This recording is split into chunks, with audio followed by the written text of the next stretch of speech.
முழுதாய் தொலைந்தேன். அத்தியாயம் 5.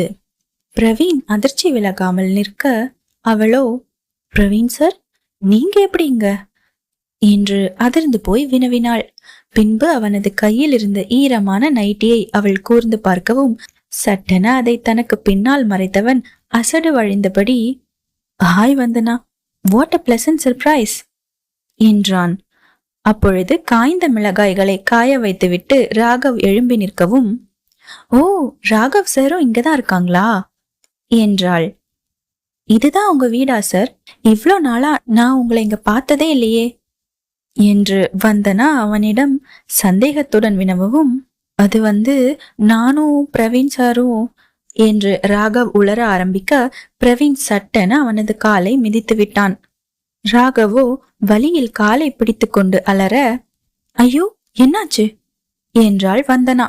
அவனது தோளில் கை வைத்த பிரவீன், அது ஒன்னும் இல்ல வந்தனா, பாவம் அவனை ஒரு எறும்பு கடிச்சிருச்சு என்று சொல்லி சமாளித்தான். பின்னர் தன் கையில் இருந்த துணியை பக்கெட்டில் வைத்துவிட்டு அவள் நின்ற திசையை நோக்கி நடந்து சென்றவன் சுவரில் சாய்ந்து நின்றபடி, இதுதான் உங்க வீடா என்று வினவினான். ஆமா சார், நாங்க 5 வருஷமா இந்த ஏரியால தான் இருக்கோம். ஆனா நான் உங்களை இங்க பார்த்ததே இல்லையே. போன வாரம்தான் பக்கத்து வீட்டுக்கு யாரோ குடி வந்திருக்கிறதா அம்மா சொன்னாங்க. அப்படின்னா அது நீங்க தானா என்றாள். இல்ல, அது இந்த வீட்டுக்கு என்னோட சித்தி தான் புதுசா குடி வந்திருக்காங்க. நான் சும்மா அவங்களுக்கு ஹெல்ப் பண்றதுக்காக இங்க வந்தேன் என்று வாயில் வந்த பொய்யை உளறினான் பிரவீன். பரவாயில்ல சார், இந்த காலத்து பசங்க எல்லாம் வீட்டுல அம்மா கடைக்கு போய் ஒரு பால் பாக்கெட் வாங்கிட்டு வர சொன்னாலே ரொம்ப பிகு பண்ணுவாங்க. ஆனா நீங்க எந்த கௌரவமும் பார்க்காம உங்க சித்தி வீட்டுக்கே நைட்டி எல்லாம் காய போட்டு கொடுக்குறீங்க. You are really great sir என்று வந்தனா அவனை புகழ்ந்து தள்ள, ஐயோ, ஒரு நாளைக்கு எத்தனை அவமானத்தை தான் என் இதயம் தாங்கும். நான் எங்க எப்படி இருக்க வேண்டிய ஆளு, எல்லாம் என் நேரம் என்று நினைத்தான். ஆனால் அதை வெளியே காட்டிக் கொள்ளாமல் சிரித்த முகமாக அவளிடம், தேங்க்ஸ் வந்தனா, நான் என்னோட கடமையை தான் செய்யறேன். பொண்ணுங்களை எப்பவும் மரியாதையா நடத்தணும்னு எங்க அம்மா அடிக்கடி சொல்லுவாங்க என்று கூறவும், வந்தனாவிற்கு அவன் தன்னிடம் முதல் நாள் ஹோட்டலில் கடினமாக நடந்து கொண்டது ஞாபகம் வந்தது. அதை நினைத்ததும் தன்னுள் எழுந்த சிரிப்பை அடக்கியவள் பின்பு ஏதோ நினைவு வந்தவளாக தன் அருகே நின்ற பெண்ணை சுட்டிக்காட்டி, சாரி சார், இவ என்னோட தங்கச்சி தான். விளையாடும் போது பந்த தெரியாம உங்க மேல வீசிட்டா. அவ சார்பா நான் உங்ககிட்ட மன்னிப்பு கேட்டுக்கிறேன் என்றாள். இட்ஸ் ஓகே வந்தனா, குழந்தைங்க தெய்வத்துக்கு சமம்னு சொல்லுவாங்க. பந்து தானே, ஏதோ தெரியாம பட்டிருக்கோம் என்றவன் தன்னிடம் இருந்த பந்தை அவளிடம் தூக்கி வீசினான். அதை சரியாக கேட்ச் பிடித்தவள் அந்த பந்தை தனது தங்கையிடம் கொடுத்துவிட்டு, நந்து சாரி சொல்லு என்றாள். அதை கேட்ட நந்தினியும், சாரி அங்கிள் என்று பதிலளிக்க, மறுபடியும் அவள் தன்னை அங்கிள் என்று, அதுவும் குறிப்பாக வந்தனாவின் முன்பு அழைக்கவும் பற்களை நரநரவென கடித்தவன், குட்டி சாத்தான், என் மானத்தை வாங்குது என்று முணுமுணுத்தபடி, பரவாயில்லம்மா, நீ போய் விளையாடு என்றான். நந்தினி வீட்டிற்குள் சென்று விட, வீட்டுக்கு வாங்க சார், ஒரு கப் காஃபி சாப்பிட்டு போலாம் என்ற வந்தனா ராகவிடமும், நீங்களும் வாங்க சார் என்று இருவரையும் அழைத்தாள். இப்பொழுது ராகவ் எந்த பதிலும் சொல்லாமல் பிரவீனை கூர்ந்து பார்க்க, அவனோ, நீங்க கூப்பிட்டதுக்கு ரொம்ப நன்றி வந்தனா, இப்போ எங்களுக்கு கொஞ்சம் அவசரமான வேலை இருக்கு, இன்னொரு நாள் கண்டிப்பா உங்க வீட்டுக்கு வரோம் என்றான். அவளும் சரி என்று சொல்லி பிரவீனிடம் விடைபெற்று வீட்டிற்குள் சென்று விட, சுவரில் சாய்ந்து நின்றவன் ராகவின் தோளை பற்றி பெருமூச்சு விட்டபடி, போச்சு போச்சு, என் மானம் மரியாதை எல்லாம் மொத்தமா ஒரே நாள்ல போச்சு என்று புலம்பினான். ஏன்னா ஃபீல் பண்றீங்க, வந்தனா நம்ம கிட்ட நல்லா தானே பேசினாங்க என்று ராகவ் சொல்லவும் அவனை முறைத்தவன், நான் நைட்டிய காய போட்டத அவன் மறைமுகமா கலாய்ச்சிட்டு போறா. உனக்கு என்னடானா அவனை புகழ்ந்து பேசின மாதிரி தெரியுதோ என்றான். ஓஹோ, அப்படின்னா இதுதான் வஞ்ச புகழ்ச்சியா என்ற ராகவிடம், வஞ்ச புகழ்ச்சியோ வடகரி புலாவோ, இனிமே என் மேல அவளுக்கு பயம் இருக்குமா? புதுசா ட்ரெயினிங் கிட்ட கெத்தா நடந்துக்கணும்னு நினைச்சேன். ஆனா இப்போ எல்லாத்துக்கும் ஒரே நாள்ல மொத்தமா ஆப்பு வச்ச மாதிரி ஆயிருச்சு என்றான். ராகவோ, வடகரி புலாவ், ஆஹா, புதுசா ஒரு ரெசிபிக்கு ஐடியா கிடைச்சிருக்கு. இந்த வடகரி புலாவை செஞ்சு எப்படியாவது நம்ம ஷெஃப் அசத்திடணும் என்று 32 பற்கள் தெரிய சிரித்தபடி குதூகலமாக கூறினான். அதை கேட்டு கடுப்பானவன், அட பாவி, நான் ஒருத்தங்க என்னோட மானம் போச்சேன்னு ஃபீல் பண்ணிட்டு இருக்கேன், நீ என்னடானா சந்தோஷமா சிரிச்சிட்டு இருக்கியா என்று சொல்லி அங்கிருந்த காலி பக்கெட்டை எடுத்துக்கொண்டு அவனை அடிப்பதற்காக துரத்த, ராகவ் அவனிடமிருந்து தப்பிப்பதற்காக கீழே இறங்கி ஓடினான். இருவரும் ஹாலுக்கு சென்ற பொழுது அவர்களை கண்ட அகிலன், சின்ன வேலையை முடிச்சிட்டு வர்றதுக்கு உங்களுக்கு இவ்ளோ நேரமா என்றான். அனன்யாவோ, சாரி பிரவீன், அம்மா உங்ககிட்ட துணி காய போட சொன்னது பத்தி எனக்கு எதுவும் தெரியாது. தெரிஞ்சிருந்தா நான் உங்களை அதை செய்ய விட்டுருக்க மாட்டேன். அம்மா அப்படி நடந்துகிட்டத தயவு செஞ்சு மனசுல வச்சுக்காதீங்க என்றவள், நீங்களும் தான் ராகவ் என்றாள். அதற்கு பிரவீன், பரவாயில்லங்க, இதுல என்ன இருக்கு, அவங்களும் எனக்கு அம்மா மாதிரி தான் என்று பதிலளிக்க அவனை அதிர்ந்து போய் பார்த்த ராகவ், கொஞ்ச நேரத்துக்கு முன்னாடி என்ற மானம் போச்சு மறுவாத போச்சுன்னு மொட்டை மாடியில இவர் புலம்புனது என்ன, இப்ப இங்க வந்து ஒண்ணுமே நடக்காத மாதிரி பெர்ஃபார்மன்ஸ் கொடுக்கறது என்ன என்று நினைத்து கொண்டான். சரி அனன்யா, நேரமாச்சு, நாங்க கிளம்புறோம். ஏதாவது ஹெல்ப் வேணும்னா தயங்காம எனக்கு கால் பண்ணுங்க என்று அகிலன் சொல்ல, இது வரைக்கும் நீங்க செஞ்ச உதவியே பெருசு அகில்.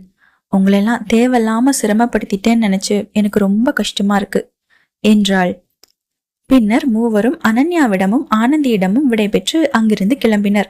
அவர்கள் சென்றதும், ரொம்ப நல்ல பசங்கம்மா, எந்த வேலை சொன்னாலும் முடியாதுன்னு சொல்லாம செஞ்சு கொடுத்தாங்க என்றார் ஆனந்தி. அம்மா, அவங்க எல்லாரும் இருந்ததாலதான் நான் உங்களை எதுவும் சொல்லாம அமைதியா இருந்தேன். அவங்க பெரிய ஸ்டார் ஹோட்டல்ல ஷெஃபா வேலை செய்யறவங்க. அவங்கள போய் துணி காய போடவும் மிளகா காய போடவும் சொல்லி மொட்டை மாடிக்கு அனுப்பி வச்சிருக்கீங்க. இதெல்லாம் கொஞ்சம் கூட நல்லா இல்ல. அவங்க எல்லாரும் என்னை பத்தி என்ன நினைச்சிருப்பாங்க என்று அனன்யா தனது கூந்தலை ஒரு ஹேர் பேண்டுக்குள் அடக்கி குதிரைவால் போட்டபடி, இருங்க, அப்பா ஊர்ல இருந்து வரட்டும், உங்களுக்கு அப்புறமா இருக்கு என்று சொல்லிவிட்டு தனது அறைக்குள் சென்று விட்டாள். ஆனந்தியோ, இப்ப நாம அப்படி என்ன தப்பு செஞ்சிட்டோன்னு இவ இந்த குதி குதிச்சுட்டு போறா, ஊர் உலகத்துல யாரும் செய்யாததையா நான் செய்ய சொல்லிட்டேன் என்றபடி பெருமூச்சு விட்டார். வெளியே பிரவீனும் ராகவும் கிளம்புவதற்காக பைக்கை ஸ்டார்ட் செய்ய, 2 பேரும் எனக்காக இவ்வளவு தூரம் வந்து கௌரவம் பார்க்காம ஹெல்ப் பண்ணதுக்கு ரொம்ப தேங்க்ஸ் என்றான் அகிலன்.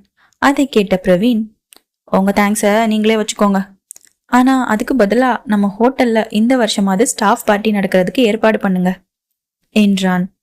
அவனது தோளை தட்டிய அகிலன், கண்டிப்பா அந்த வருஷம் நீ சொன்ன மாதிரி நம்ம ஹோட்டல்ல ஸ்டாஃப் பார்ட்டி நடக்கும், போதுமா என்று கூறி இருவரையும் வழி அனுப்பி வைத்துவிட்டு தனது இல்லம் நோக்கி நடை பயின்றான்.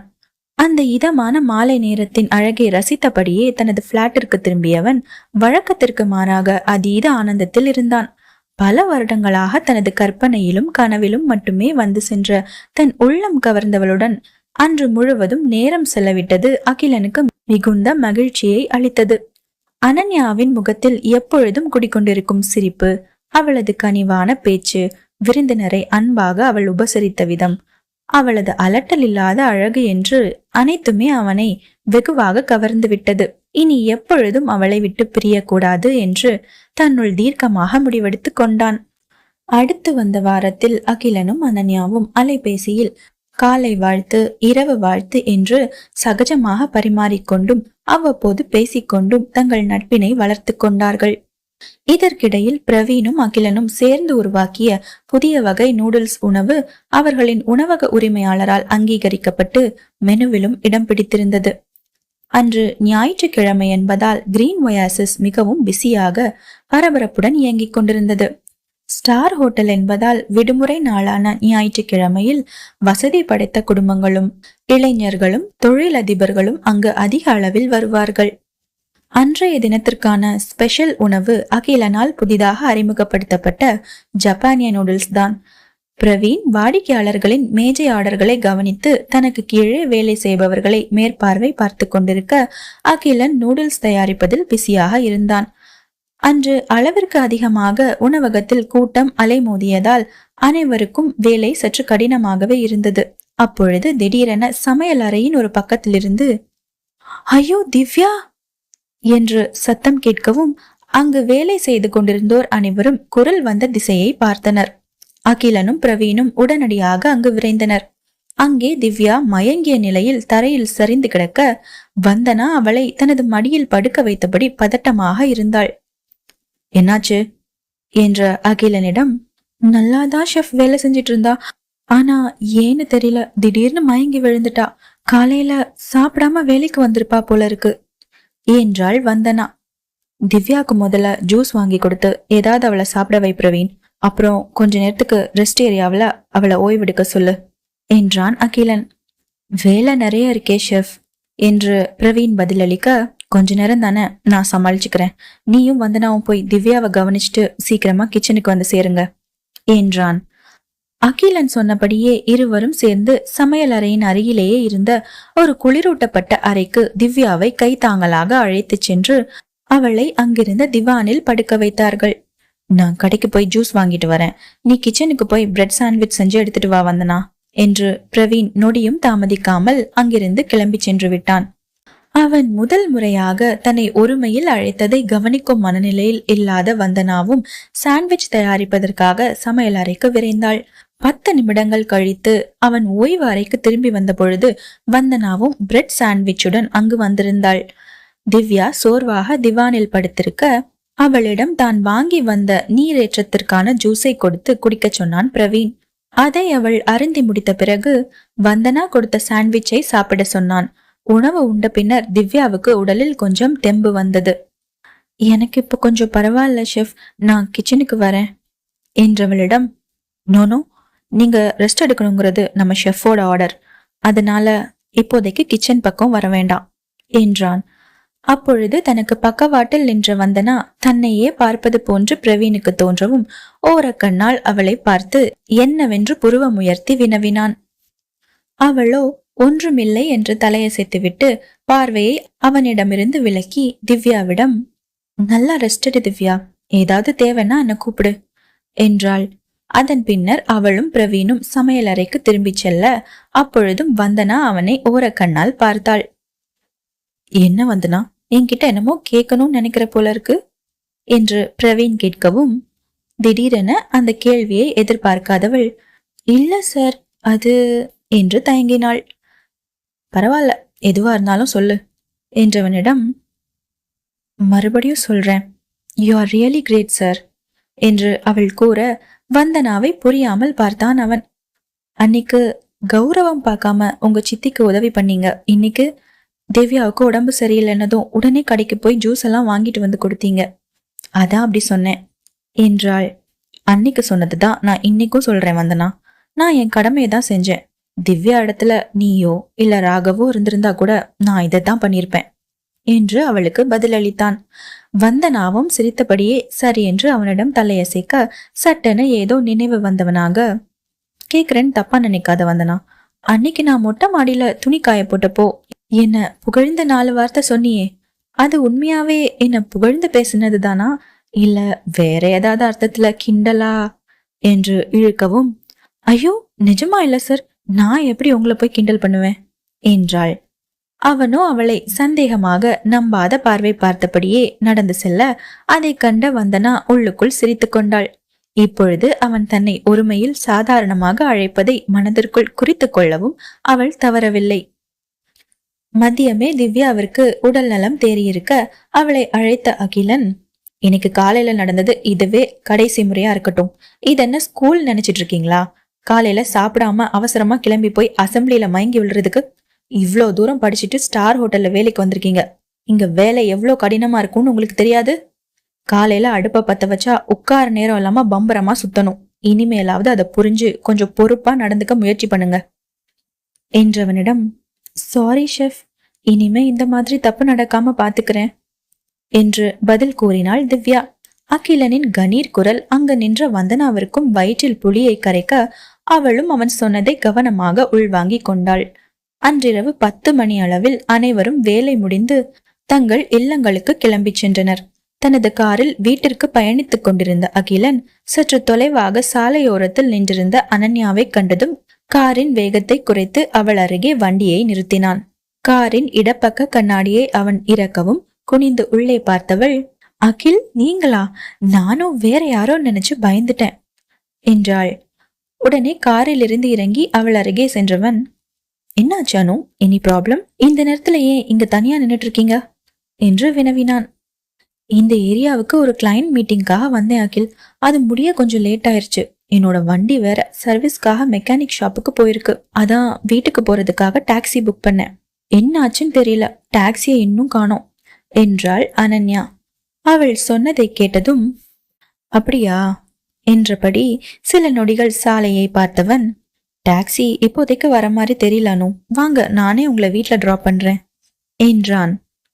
உங்களுக்கே வீண் சிரமம் அகில் என்றவளை பொய்யாக முறைத்தவன், ஹலோ, நானும் உங்க ஏரியால தான் இருக்கேன், அதை மறந்துடாதீங்க என்று சொல்லவும் அவளும் சிரித்தபடி, சரி வாங்க போலாம் என்றாள்.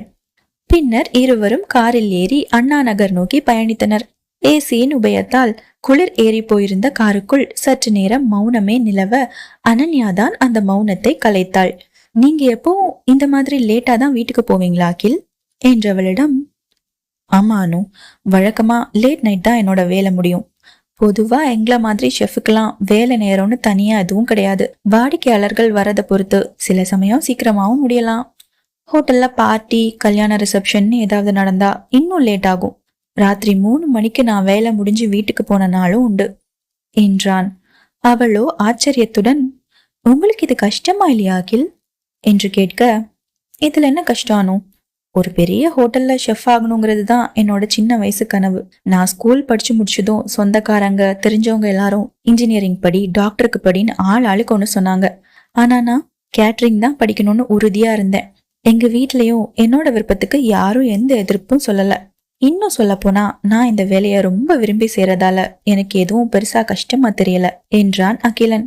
அவன் பேசியதை கவனமாக கேட்டவள், அப்படின்னா உங்க லட்சியம் நிறைவேறிடுச்சுன்னு சொல்லுங்க என்று கூற, அதற்கு மறுப்பாக தலையசைத்தவன், இல்லனோ, நான் ஒரு பெரிய ஷெஃப் ஆகணுங்கிறது என்னோட கனவு. ஆனா என்னோட லட்சியம் எல்லாம் சொந்தமா ஒரு ஸ்டார் ஹோட்டல் ஆரம்பிக்கணுங்கிறது தான் என்று பதிலளித்தான். அவனை மெச்சும் பார்வை பார்த்தவள், உங்க லட்சியம் கண்டிப்பா ஒரு நாள் நிறைவேறும் அகில், அதுக்கு என்னோட வாழ்த்துக்கள் என்றாள். உடனேயே அகிலன், நீ இப்படி என் பக்கத்திலேயே எனக்கு துணையா எப்பவும் இருந்தா நிச்சயமா என் லட்சியம் ஒரு நாள் நிறைவேறிடுவானோ என்று நினைத்து கொண்டானே தவிர அதை அவளிடம் அவன் வாய் வார்த்தையாக தெரிவிக்கவில்லை. அதை அனன்யாவிடம் சொல்லும் தைரியமும் அகிலனுக்கு இன்னும் வரவில்லை. பின்பு தன் சிந்தனை விடுத்தவன், உங்களை பத்தி சொல்லுங்க அனு, உங்க கனவு, லட்சியம், அதை பத்தி சொல்லுங்க, தெரிஞ்சுக்க ரொம்ப ஆர்வமா இருக்கேன் என்றான். அவளும் குரலில் சுவாரஸ்யத்தை கூட்டி, நானும் உங்களை மாதிரிதான் அகில், எனக்கு பிடிச்சத படிச்சேன். இப்போ ஒரு நல்ல கம்பெனில ஈவென்ட் பிளானரா இருக்கேன். எதிர்காலத்துல எனக்கு நல்ல வாய்ப்பு கிடைச்சா சொந்தமா ஒரு ஈவென்ட் மேனேஜ்மெண்ட் கம்பெனி ஆரம்பிக்கணும் என்றாள். ஆனால் அகிலனுக்கு காதலை பற்றி அவளது எண்ணம் என்னவாக இருக்கும் என்று தெரிந்து கொள்வதில் ஆர்வமாக இருக்க, அவ்வளவுதானா, வேற எதுவும் இல்லையானோ என்றான் கேள்வியாக. வேற என்ன அகில் என்று புரியாமல் விழித்தவளிடம், இல்ல, வேலை, சொந்த தொழில், இதையெல்லாம் வாழ்க்கையில சாதிச்ச பிறகு காதல், கல்யாணம், லைஃப் பார்ட்னர் என்று மெல்ல தான் அவளிடமிருந்து தெரிந்து கொள்ள விழைந்த தலைப்பை எடுத்தான். ஆனால் அதற்குள் அனன்யாவின் வீடு வந்து விடவும், ஐயோ, எனக்காக அம்மா வாசலே காத்துட்டு இருக்காங்க அகில் என்றாள்.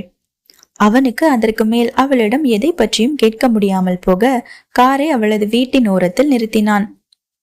காரிலிருந்து இறங்கிய அனன்யா, ரொம்ப தேங்க்ஸ் அகில் என்று சொல்லவும், இட்ஸ் ஓகே அனு, பார்த்துக்கோங்க, ஆண்டியையும் நான் கேட்டதா சொல்லுங்க என்றான். அவளும், கண்டிப்பா சொல்றேன் அகில், நீங்களும் பார்த்து போங்க, see you, குட் நைட் என்று சொல்லி விடை பெற்று சென்றுவிட அவளையே காருக்குள் இருந்து இமை கொட்டாமல் பார்த்தவன் பின்னர் பெருமூச்சு விட்டபடி காரை இயக்கி தனது இல்லத்திற்கு புறப்பட்டு சென்றான்.